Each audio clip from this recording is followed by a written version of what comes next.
في نوع من الناس وجودهم بيخليك دايما حاسس إن في حاجة مش طبيعية.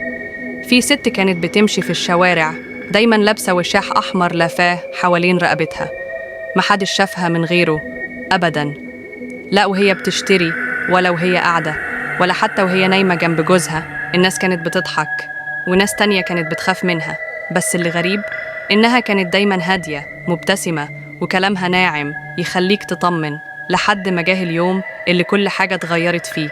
راجل بسيط من باب الفضول سألها: هو ليه دايما لابسة الوشاح الأحمر ده؟ ما بتفكوش ليه حتى في الحر؟ ردت بابتسامة هادية وقالت: تحب تشوف لي؟ الراجل افتكرها بتهزر، لكن فجأة رفعت إيديها وبدأت تفك الربطة. ثواني والدنيا اتقلبت. رأسها اتحركت لوحدها، انزلقت عن رقبتها كأنها مش مربوطة بجسمها وهي لسه بتبتسم. الراجل وقع على الأرض وهو بيصرخ، ولما الناس جت تلحقه كان بيرتعش وبيقول بصوت متقطع: رقبتها مش مربوطة برأسها، كانت طايرة. الست اختفت بعدها، ولا في بيتها ولا في أي مكان كانت بتظهر فيه.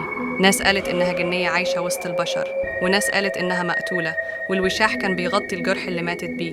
بس المرعب إن في شهود قالوا إنهم شافوها في مدن تانية بنفس الوشاح الأحمر، ولما تسألها ليه لابساه بتبتسم وتقولك بهدوء: تحب تشوف ليه؟ لو عجبتك القصة دي متنساش تدعمني بلايك وشارك الفيديو مع أصحابك اللي بيحبوا الرعب، واشترك في القناة وفعل الجرس، لأن اللي جاي هيخليك تفكر 1000 مرة قبل ما تسأل أي سؤال بريء. استعد، إحنا لسه ما بدأناش الجد.